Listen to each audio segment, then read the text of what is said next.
Hello guys, நம்ம கார்த்திக் கதையில என்ன நடந்துச்சு அப்படிங்கிறத பார்க்கலாமா? நம்ம ஹீரோயின் வந்துட்டு ரொம்ப ஹாப்பியா ஹீரோவோட ரூம் கதவை தட்டுறாங்க. ஏன்னா ரெண்டு பேருமே வேற வேற ரூம்ல தான் ஸ்டே பண்ணியிருக்காங்க. ஏன்னா ஈஸ்வரி வந்து ரெண்டு பேருக்கும் விவாகரத்து ஏற்பாடு பண்ணியிருக்கிறதுனால ரெண்டு பேரும் ஒரே ரூம்ல இருக்க கூடாது அப்படின்னு சொல்லிட்டாங்க. இதனால நம்ம ஹீரோ வந்துட்டு மாடியில இருக்கிற ரூம்ல தான் ஏற்கனவே இருந்தாருல, அங்க வந்து ஸ்டே பண்ணியிருக்காரு. நம்ம ஹீரோயின் வந்துட்டு கதவை தட்டாங்க. அப்படி ஹீரோ வந்துட்டு கதவை திறக்கிறாரு. கதை திறந்து சொல்லு அப்படின்னு சொல்ல ஹீரோயின் ரொம்ப ஹாப்பியா ஹீரோவை ஹக் பண்ணி ஹாப்பி ஆனிவர்சரி அப்படின்னு சொல்றாங்க. இது கேட்டுட்டு நம்ம ஹீரோவுக்கு ரொம்ப சந்தோஷமா இருக்கு. அப்ப ஹீரோயின் சொல்றாங்க, இதே மாதிரி நம்ம ரெண்டு பேருமே எப்பவுமே சந்தோஷமா இருக்கணும் அப்படின்னு சொல்ல, அப்ப ஹீரோ சொல்றாரு, கண்டிப்பா உன் விருப்பம் எப்பயுமே நிறைவேறும். நம்ம ரெண்டு பேருமே ஒன்னா ரொம்ப சந்தோஷமா 100 வயசு வரைக்கும் சந்தோஷமா இருப்போம் அப்படின்னு சொல்லி நம்ம ஹீரோ சொல்றாரு. அப்ப ஹீரோயின் சொல்றாங்க, சரி என்ன இன்னும் பேசிட்டே இருக்கீங்க, வாங்க கேக் வெட்டலாம், எல்லா ஏற்பாடுகளும் ரெடியா இருக்கு அப்படின்னு. இதை கேட்டதும் நம்ம ஹீரோ ஷாக் ஆகி, இங்க பாரு அதெல்லாம் எதுக்கு, ஏற்கனவே அத்தை பயங்கரமான கோவத்துல இருக்காங்க, இந்த கல்யாண நாளையெல்லாம் கொண்டாட வேணாம், இதனால அத்தை வந்துட்டு பயங்கரமா கோவப்படுறதுக்கு நிறைய வாய்ப்பு இருக்கு, சொல்றது கேளு அப்படின்னு சொல்ல, அதுக்கு ஹீரோயின் சொல்றாங்க, இங்க பாருங்க அம்மா அப்படிதான் பேசிக்கிட்டு இருக்காங்க, ஏற்கனவே உங்களை பத்தி நான் புரிஞ்சுக்காம நான் நிறைய தப்பு பண்ணிட்டேன், அதே மாதிரிதான் அம்மாவும் இப்போதைக்கு உங்களை பத்தி புரிஞ்சுக்காம இப்படி பண்ணிக்கிட்டு இருக்காங்க. பட் கூடிய சீக்கிரம் உங்களை பத்தி நல்ல விதமா புரிஞ்சுக்கிட்டு கண்டிப்பா வந்துட்டு உங்களை மருமகனா ஏத்துப்பாங்க. அது கூடிய சீக்கிரம் நடக்க போகுது. சோ அம்மாவோட கோபத்துக்காக நான் இந்த மாதிரி எல்லாம் என்னோட கல்யாண நாளை கொண்டாடாம இருக்க முடியாது. நான் கல்யாண நாளுக்கான எல்லா ஏற்பாடுகளையும் பண்ண போறேன், தயவு செஞ்சு என்னை தடுக்காதீங்க அப்படின்னு சொல்றாங்க. இது கேட்டதும் ஹீரோ சொல்றாரு, இல்ல ஏற்கனவே வீட்டுல நிறைய பிரச்சனை நடந்துகிட்டு இருக்கு, அதுக்குதான் சொல்றேன். அதுக்கு ஹீரோயின் சொல்றாங்க, இங்க பாருங்க என்ன பிரச்சனை நடந்தாலும் நீங்க என்னோட புருஷன், அதுல எந்தவித மாற்றமும் இல்ல, கண்டிப்பா யாரு என்ன சொன்னாலும் என்னோட உரிமையை நான் விட்டு கொடுக்க மாட்டேன், இந்த கல்யாண நாள் கண்டிப்பா நடந்தே ஆகும் அப்படின்னு சொன்னதும் நம்ம ஹீரோ சொல்றாரு சரி அப்படின்னு. ஹீரோயின் ஹீரோவோட கையை பிடிச்சு அழைச்சிட்டு போறாங்க நேரா வீட்டோட நடு வீட்டுக்கு. அப்போ அந்த இடத்துக்கு ராஜா ரோகிணி எல்லாருமே வராங்க. அப்ப நம்ம ஹீரோயின் நிக்கிறாங்க. அப்ப ராஜா இங்க இருந்து வந்துட்டு, அம்மாடி கல்யாண நாள் வாழ்த்துக்கள் அப்படின்னு. ஹீரோயின் சொல்றாங்க, தேங்க்ஸ்பா அப்படின்னு. அப்புறம் எல்லாருமே சேர்ந்து நம்ம ஹீரோவுக்கு கல்யாண நாள் வாழ்த்துக்கள் சொல்றாங்க. நம்ம ஹீரோவும் சரி அப்படின்னு சொல்லிட்டு ரொம்ப சந்தோஷமா எல்லாருக்கும் தேங்க்ஸ் சொல்றாங்க. அப்ப அந்த இடத்துக்கு கேக்கு இருக்காருல்ல, அவரு கொண்டுட்டு வராரு கேக்கு. ஹீரோயின் போயிட்டு நேரா அவர்கிட்ட கேக் வாங்கிட்டு வராங்க. வாங்கிட்டு வந்து வீட்டுக்குள்ள வைக்கிறாங்க. வீட்டுக்குள்ள வச்சதோட அந்த இடத்துக்கு ஈஸ்வரி வராங்க. ஈஸ்வரி வந்துட்டு, ஏய் இங்க என்ன நடக்குது அப்படின்னு கேக்குறாங்க.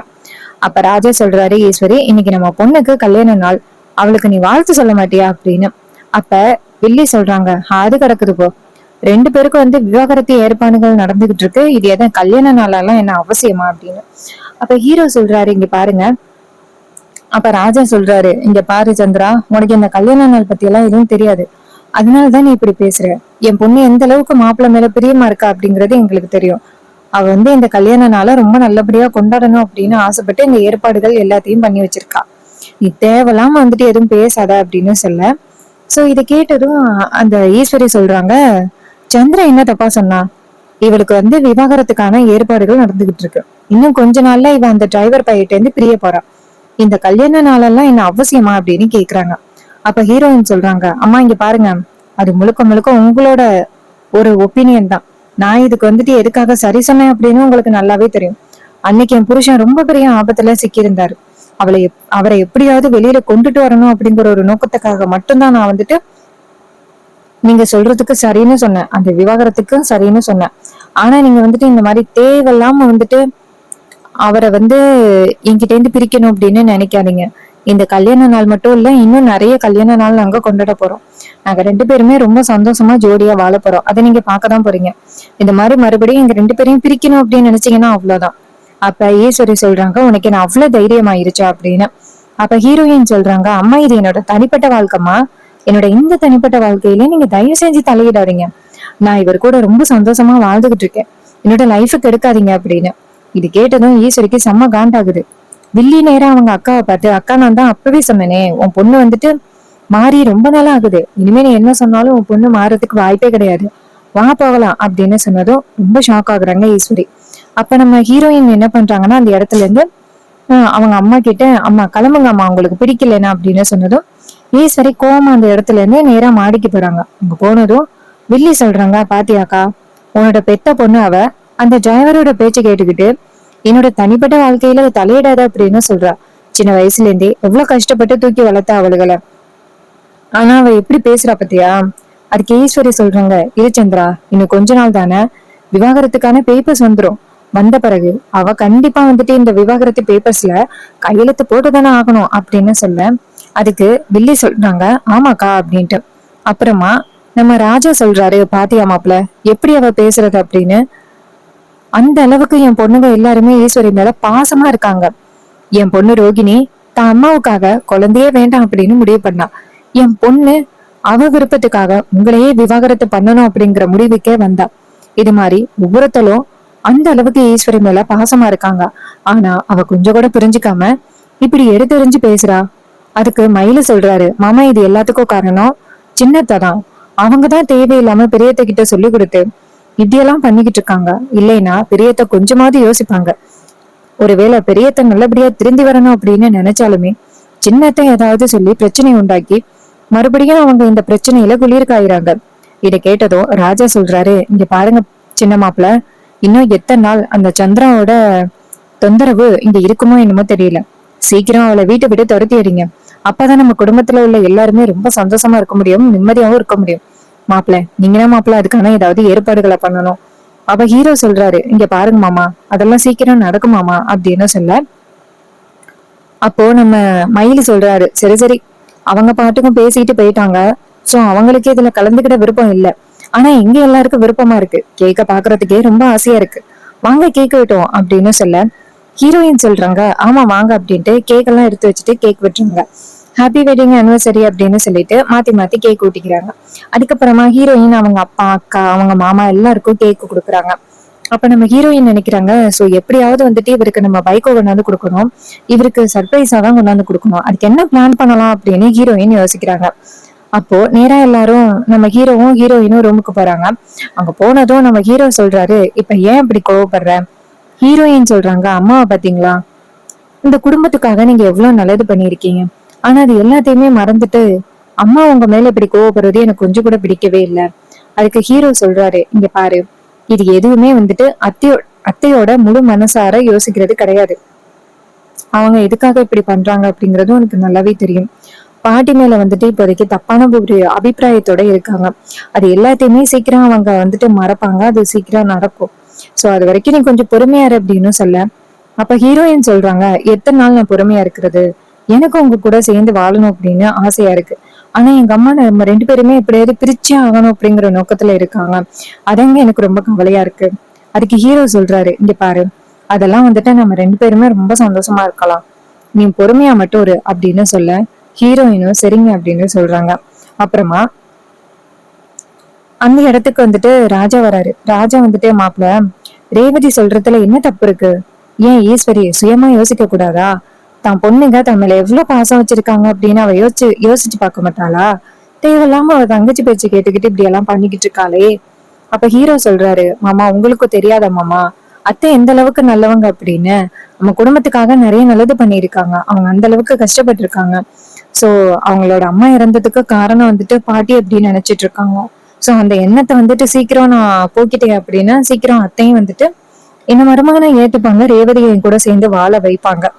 இது கேட்டதும் நம்ம ரேவதி சொல்றாங்க, சரி ஆமா அப்படின்னு சொல்லிட்டு நேரா அவங்க ஹஸ்பண்ட பார்த்து, என்னங்க எனக்கு ஒரு முக்கியமான வேலை இருக்கு, ஒரு 1/2 hour மட்டும் நான் வெளியில போயிட்டு வந்துடுறேன் அப்படின்னு. அப்ப ஹீரோ சொல்றாரு, எங்க வெளியில போக போற? அதெல்லாம் நீ எங்கேயும் போக கூடாது. ஹீரோ சொல்றத கேட்டுட்டு ஹீரோயின் சொல்றாங்க, என்னது எங்கேயும் போக கூடாது? எதுக்குங்க என்ன எங்கேயும் போக கூடாது அப்படின்னு சொல்றீங்க? இங்க பாருங்க, எனக்கு ரொம்ப முக்கியமான ஒரு வேலை இருக்குங்க, நான் போயிட்டு வரேன் அப்படின்னு.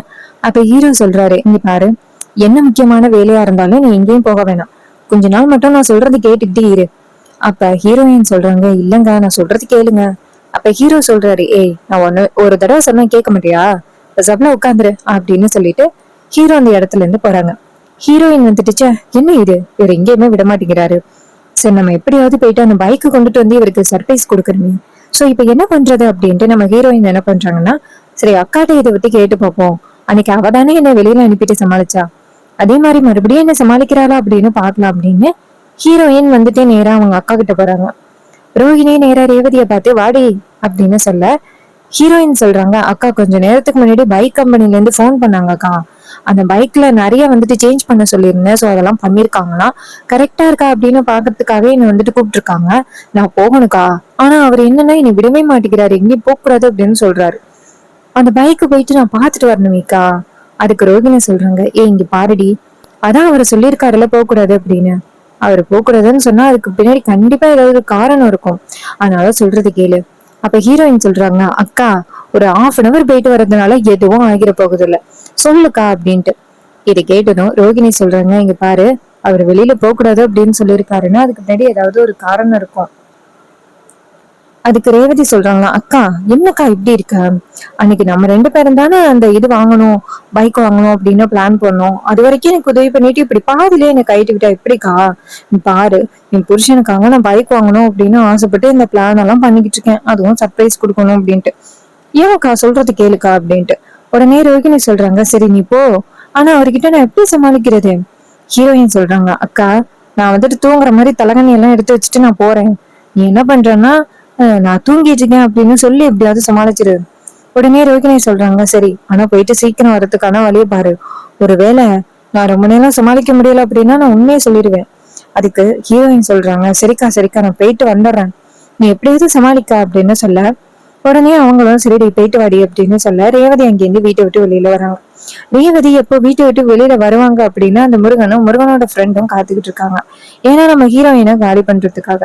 ஹீரோயின் வீட்டை விட்டு வெளியில வராங்க. அப்ப ரோகிணி நினைக்கிறாங்க, ரேவதி வீட்டை விட்டு வெளியில போயிட்டா, அவளோட ரூமுக்கு போயிட்டு அவ தூங்குற மாதிரி செட்டப் எல்லாம் பண்ணி வைக்கணுமே அப்படின்னு நேரா ரோகிணி வந்துட்டு ரேவதியோட ரூமுக்கு போயிட்டு தலைவணி எல்லாம் எடுத்து வச்சுட்டு போர்வை மூடுறாங்க. போர்வை மூடிட்டு இதை பார்த்தா அப்படியே தூங்குற மாதிரி இருக்கு.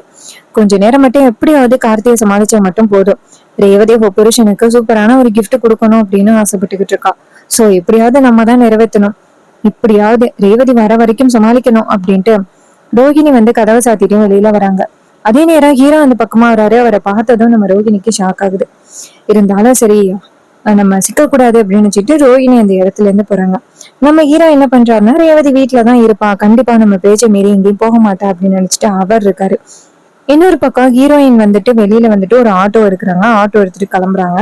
அந்த முருகன் அந்த ஆட்டோவை அப்படியே ஃபாலோ பண்றான். முருகன் சொல்றான், டேய் நம்ம நினைச்ச மாதிரியே இவ மறுபடியும் வெளியில வந்திருக்காடா, நேத்து வந்துட்டு கரெக்டா அவ பக்கத்துல போகும்பொழுது இன்னொருத்தன் வந்து காப்பாத்திட்டான், சோ இந்த வாட்டி வந்து மறுபடியும் அவ நம்ம கிட்ட சிக்கிட்டான் அப்படின்ட்டு நேரா அந்த ஆட்டோவை ஃபாலோ பண்ணி போயிட்டு இருக்காங்க. நம்ம ஹீரோயினுக்கு இந்த விஷயம் எதுவுமே தெரியவே இல்லை, தனக்கு ஒரு பெரிய ஆபத்து இருக்கு, அதனாலதான் நம்ம புருஷன் வீட்டை விட்டு வெளில போக வேணாம்னு சொல்லியிருக்காரு அப்படிங்கிற விஷயம் நம்ம ஹீரோயினுக்கு எதுவுமே தெரியவே இல்லை. அதுக்கப்புறமா அந்த முருகன் வந்துட்டு ஃபாலோ பண்ணி போக நம்ம ஹீரோயின் கொண்டு போய் ஆட்டோவை நிப்பாட்டிட்டு அந்த பைக் கடைக்குள்ள போறாங்க. இன்னொரு பக்கம் இந்த இவன் சொல்றான், என்னடா இது மறுபடியும் இதே கடைக்கு வந்திருக்காளே. அதுக்கு அவன் சொல்றான், ஏய் அவ எங்க வரா எங்க போறா அப்படிங்கிற விஷயம் நமக்கு தேவையே இல்லை, அவளை காலி பண்ணணும், அதுக்குதான் நம்ம வந்திருக்கோம் அப்படின்ட்டு சொல்லிட்டு பேசுறாங்க. சோ இந்த கதை உங்களுக்கு பிடிச்சிருக்கா? இந்த கதை பிடிச்சிருந்துச்சுன்னா இந்த வீடியோவுக்கு மறக்காம லைக் பண்ணிக்கோங்க. நீங்க லைக் பண்றது தான் எங்களுக்கு அடுத்த வீடியோ போடுறதுக்கு ரொம்ப இன்ட்ரெஸ்டிங்கா இருக்கும். ஸோ மறக்காம லைக் பண்ணிட்டு இந்த வீடியோவை தொடர்ந்து பாருங்க. அண்ட் நம்ம கிட்ட ஹேர் கிளிப்ஸ் அண்ட் அக்சசரிஸ் எல்லாமே அவைலபிளா இருக்கு. எப்படின்னா இப்போ வந்து ட்ரெண்டிங்ல இருக்கிற மேட்டி ஃபினிஷ் 5 பெட்டல் கிளிப் இருக்கு, டெய்ஸி கிளிப்ஸ் இருக்கு, அதே மாதிரி பிக் சைஸ் ஃப்ளவர் கிளிப்ஸ் இருக்கு. கிட்ஸுக்கு ரொம்ப பிடிச்ச டிஃப்ரெண்ட் டிசைன்ஸ்ல மினி பேக் ஹேர் கிளிப்ஸ் இருக்கு. அதுலயே வந்து ஸ்ட்ராபெரி, பட்டர்ஃப்ளை, ஹார்ட் அப்படின்னு டிஃப்ரெண்ட் டிசைன்ஸ்ல இருக்கு.